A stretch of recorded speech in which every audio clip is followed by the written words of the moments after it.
उस समय कोई लेबर, कोई अधिकारी वहां मौजूद नहीं था। आप अनुमान लगाइए, अगर कोई लेबर अधिकारी वहां मौजूद होते और उस समय हादसा होता तो आज क्या स्थिति होती। तो चमत्कार है, ये बिल्कुल चमत्कार है। और मैं फिर से कह रहा हूँ कि देवी माँ का चमत्कार ही है और ऊपर वाले का आशीर्वाद ही है।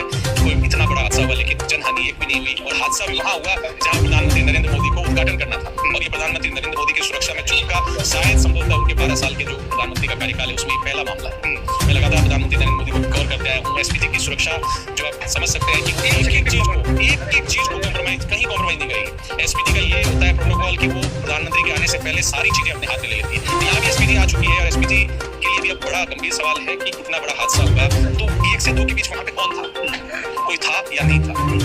क्योंकि 1 से 2 बीच आप ये समझिए कोई काम नहीं कर रहा था वहां, तो ये हादसा हुआ कैसे? बड़ा सवाल। फिर अगर कहते हैं कि क्योंकि रिफाइनरी नहीं है, जिस प्लांट में हादसा हुआ वो प्लांट भी नया है, तो क्या उसे लगाने में भ्रष्टाचार हुआ? क्योंकि भ्रष्टाचार की शिकायतें यहाँ लगातार आई हैं।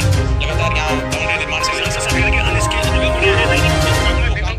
अनुभवहीन कंपनियों को काम देने का आरोप लगातार मैदान यहाँ ही पार्लियामेंट में आ चुके हैं और लगातार ये विवादों में कई कंपनियों का नाम आया है। वो एक अलग विषय है, लेकिन ये सवाल बड़ा है कि प्राइम मिनिस्टर को जहाँ करना है, आप सोचिए जो हादसा वाला जगह है वहाँ ये बताया जा रहा है कि जो गर्म ऑयल है, ऑयल को गर्म करे जो जामनगर से पाइप के जरिए आ रहा है उसको बहुत ज्यादा हीट दिया जाता है। तो 7 अलग अलग चरणों में वो ऑयल, पेट्रोल, डीजल इस तरह से, हाँ, और वहीं पे अगर आपका जो मेन प्लांट है वही फट जाता है। ये अपने आप में बहुत बड़ा सवाल है।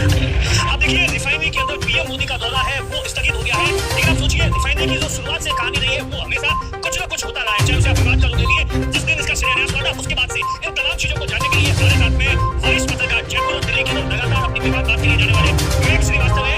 इनकी आगे जानकारी के लिए मैं ये बता दूं कि यही पत्रकार के रहने वाले हैं। इन्होंने रिफाइनरी की जर्नी को बहुत करीबी से देखा है, तमाम चीजों को लेकर।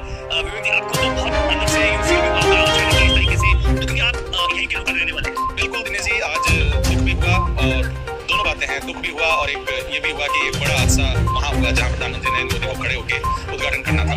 तो दुख के साथ ये भी है कि कोई देवी माँ की कृपा होगी कि हादसा आज ही हुआ, क्योंकि कल होता तो ये शायद भारत के लिए बहुत बड़ी क्षति होती। तो दुख इस बात का जरूर है कि हमें बहुत उम्मीद थी, क्षेत्रवासियों को उम्मीद थी कि रिफाइनरी का उद्घाटन हो जाएगा तो बाकी काम शुरू हो गए, क्योंकि रिफाइनरी की एक लंबी यात्रा है और उस यात्रा को हमने आंखों से देखा है। उसी यात्रा के बारे में मैं आपसे जानकारी चाहता हूँ कि क्या चल रही है। देखिए 2013 में जब रिफाइनरी लगने की बात हुई कि बाड़मेर में लगाएंगे तो सबसे पहले निर्धारित हुआ स्थान बायतों में लीलाना।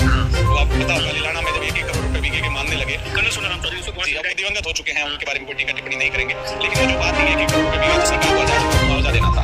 तब मुख्यमंत्री तत्कालीन अशोक गहलोत थे, उनको ये जमीन नजर आई, अधिकारियों ने जिसने भी उन्हें बताया गया, तो यहाँ 12,000 से ज्यादा बीघा जमीन उनको फ्री ऑफ कॉस्ट मिली, कोई 1 रुपया यहाँ पे मुआवजा नहीं दिया। जो खारवाल समाज की नमक की 198 खाने भी गई तो उनका भी जो 9, 10 या 12 करोड़ का मुआवजा है वो भी आज तक नहीं दिया। तो कह सकते हैं सरकार को इस जमीन का 1 रुपया भी नहीं देना।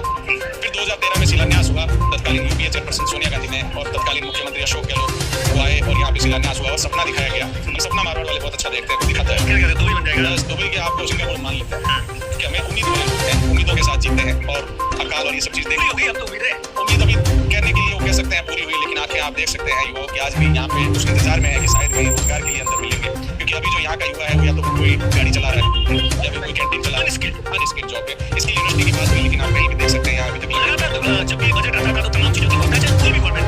देखिए मैं किसी गवर्नमेंट एक नहीं और किसी नेता व्यक्तिगत किसी की जिम्मेदारी नहीं है, लेकिन ये प्रबंधन को सोचना चाहिए था, एसपीसीएल प्रबंधन को। मैं छोटी सी बात कहूँगा, ये एसपीसीएल रिफाइनरी जहाँ लग रही है यहाँ पे नमकदाती माँ की जमीन बताई जाती है, सामरा साबूरा का क्षेत्र बताया जाता है। मैं आपसे दावे के साथ कह सकता हूँ कि अगर इस रिफाइनरी वालों ने सीएसआर फंड से 1 रुपया मात्र, वो तो मैंने देखा, कल मैंने उनका इंटरव्यू लिया, इसीलिए ये बताइए कि जैसे शिलान्यास हुआ था तो उसके बाद में विवाद चलता रहा, कोई कह रहा था पत्थर ले गए, उसके बाद में प्रधानमंत्री जी आए 2016 के अंदर, फिर एक टाइम में शिलान्यास 16 के अंदर, अच्छा मैं 2013 में शिलान्यास सोनिया गांधी करती हैं, 2013 से लेकर 2018 तक कोई काम नहीं होता है। यहाँ यही शिलान्यास हुआ था, अपन खड़े हैं इसके पीछे सभा हुई थी सोनिया गांधी। क्या तय हुआ था कि कब उस वक्त ये तय हुआ था कि 5 साल में रिफाइनरी बनेगी, पहले सब प्रोजेक्ट है ग्रीन रिफाइनरी होगी, एशिया की सबसे अधिक रिफाइनरी होगी, पेट्रोकेमिकल कॉम्प्लेक्स 7 लगेगा और 5-15 दुबई बनेगा और ये पूरा क्षेत्र दुबई बनेगा। ये सब 13 से 18 के बीच कुछ नहीं हुआ। कई नेताओं ने सवाल उठाए कि हमें हिस्सेदारी भागीदारी बराबर नहीं मिल रही है। कई बार तो यहाँ जो जमीनों का कामकाज कर रहे थे, जिन लोगों ने 13 में जमीन ली थी, फिर उनके तो और ज्यादा दिक्कत हुई। 13 से 18 के बीच कई लोगों को आत्मदा करने की हालत हो गई। ये एक सत्य है, क्योंकि जमीनें 13 में भाव एकदम बढ़े, कई लोगों ने यहाँ पे स्वप्न मैंने कहा उम्मीदें पाल लेते हैं, स्वप्न देख लेते हैं, तो बेईमान बैठे हो बराबर खरीदी, लेकिन 18 तक कुछ नहीं हुआ। इधर नेताओं के बयान आते थे हिस्सेदारी वाली कोई बात रिफाइनरी में होती नहीं है। अब आज आप बताऊं उसी सवाल को मैं वापस दोहराता हूँ कि जो नेता कह रहे थे भागीदारी और हिस्सेदारी हमें इतनी कम मिली है, तो भागीदारी और हिस्सेदारी में घाटा भी साथ आता है। आज ये जो चला है इसका नुकसान आप आगे अशोक गहलोत जी कहते थे कि बोले ये अगर उनका इंटरव्यू भी सुना था तो वो कह रहे थे कि बोले ये एचपीसीएल एग्जाम में उसमें घाटा भी होगा तो होगा, ये कंपनी फायदा। मेरे सोर्सेज का कहना है, वो ये कहना है कि जो नुकसान हुआ है वो करीब 3000 करोड़ का है। अच्छा, 3000 करोड़ 3000 करोड़ की 24% हिस्सेदारी राजस्थान सरकार के खाते में लगी है। ये खर्चा तो बड़ा नॉर्मल है, लेकिन 3000 करोड़ का अगर घाटा हुआ है, जो बड़ा हादसा हुआ है, तो उसमें भी तो हिस्सेदारी आएगी। रिफाइनरी हिस्सेदारी की कहीं ऐसी चर्चा होती नहीं है, क्योंकि असम में एकमात्र रिफाइनरी है पूरे देश में जहाँ पे स्टेट गवर्नमेंट पार्टनरशिप में है, लेकिन उसको मुद्दा बनाया गया और लंबा खींचा गया। 18 में जब चुनाव आने वाले थे उससे ठीक पहले जब ये रिफाइनरी का मुद्दा बड़ा उफान पे आ गया, इस बीच अशोक गहलोत और हरीश चौधरी, मदन प्रजापति ने यहाँ से यात्रा भी निकाली थी। मैंने उस समय राजस्थान पत्रिका में मैंने कवर की थी वो यात्रा यहाँ से जोधपुर तक। उसके बाद में 18 में जब ये दबाव बनने लगा सरकार के ऊपर, तब कार्य प्रारंभ के नाम से प्रधानमंत्री नरेंद्र मोदी ने वापस काम शुरू कराया। 18 से कह सकते हैं कि रिफाइनरी का काम शुरू हुआ, फिर कोविड आ गया। उसके बाद अशोक गहलोत ने इसको ड्रीम प्रोजेक्ट के रूप में लिया। अशोक गहलोत लगातार मॉनिटरिंग करते थे, 2-3 विजिट की। उसका बजला समय से क्या बदला है? अच्छा, ये तो ठीक है, ये बात क्या बदला है यहाँ, कैसे मतलब वगैरह कैसे क्या चेंज हुआ है? यहाँ पे चेंजेस का अपन बात करें तो मैं आपको यहीं से बात करूँ कि सिंधु गिलानी या इब्राहिम जी हुआ करते थे, अब वो इंतकाल हो गया उनका। लेकिन मुझे याद है कि हम लोग कभी कभार आते थे, महीने में 2-3 बार कभी मंदिर दर्शन करने जाते थे, तो वो कहते थे यार तुम लोग आते ही नहीं हो, कोई मेरे इधर चाय पीने नहीं आता है। वो एक सुनसान एक ताज मदीना होटल नाम से यहाँ होटल चलाते थे, और दिन की ग्राहकी मुश्किल से, मुझे जहाँ तक अगर मैं जानता हूँ उसमें 400-500 रुपये बड़ी मुश्किल थी। इस रोड के ऊपर भी ये दिक्कत रहती थी कि साल में 4 महीने है वो पानी की वजह से खराब भी रहती थी। बाड़मेर जाने वाले लोग पचपदरा रुकना प्रेफर करते थे, इन लोग की उठकर कोई रुकता नहीं था। लेकिन आज आप देखिए, अगर पचपदरा इस पूरे क्षेत्र में सबसे ज्यादा फायदा हुआ दिन को, यहाँ कोई जमीन लेना नहीं चाहता था, अब ये लोग यहाँ के मालिक हैं। आज मुझे जहाँ तक पता होगा एक दुकान का 10,000 की किराया आता है, तो 30-40 हजार दुकान है। पचपदरा तक भी फायदा हुआ, बालोतरा में फायदा हुआ, आसपास क्षेत्रों की जमीनों की कीमतें बढ़ी, मकान के किराए लोगों के अच्छे आए, मकान बन गए, गाड़ियों के किराए मिले, गाड़ियाँ आ गई, तो देखिए आर्थिक तरक्की हुई है, इसमें कोई दो राय नहीं। लेकिन एक तो समस्या थी कि यहाँ को स्किल के बारे में कोई भी कंपनी ने कामकाज नहीं। बिल्कुल देखिए, स्किल के बारे में न दिया ज्ञान किसी ने, न दिया किसी ने ध्यान, दोनों बातें, ना किसी ने ज्ञान दिया ना किसी ने ध्यान दिया, तो हमारी स्किल नहीं है।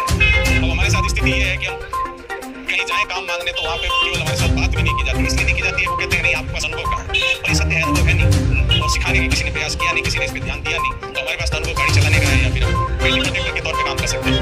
अब तो ये स्थगित हो गया, तो आपको लगता है कि कम से कम 6 महीने। अभी तो आप अपन जिस समय बात कर रहे हैं तब तक मैं आपको बताऊं कि हादसे की जो कारण है वो भी नहीं बताया, क्योंकि अभी तक आग तो बुझ गई लेकिन ठंडी नहीं हुई है। जब तक ठंडी नहीं होगी तब तक जांच शुरू नहीं होगी, जांच शुरू होगी उसके बाद पता चलेगा। तो आप सोचिए उसके बाद ये पूरा जो स्ट्रक्चर है वो खुलेगा, फिर ये जो मशीनें हैं वो वापस विदेश से आएंगी।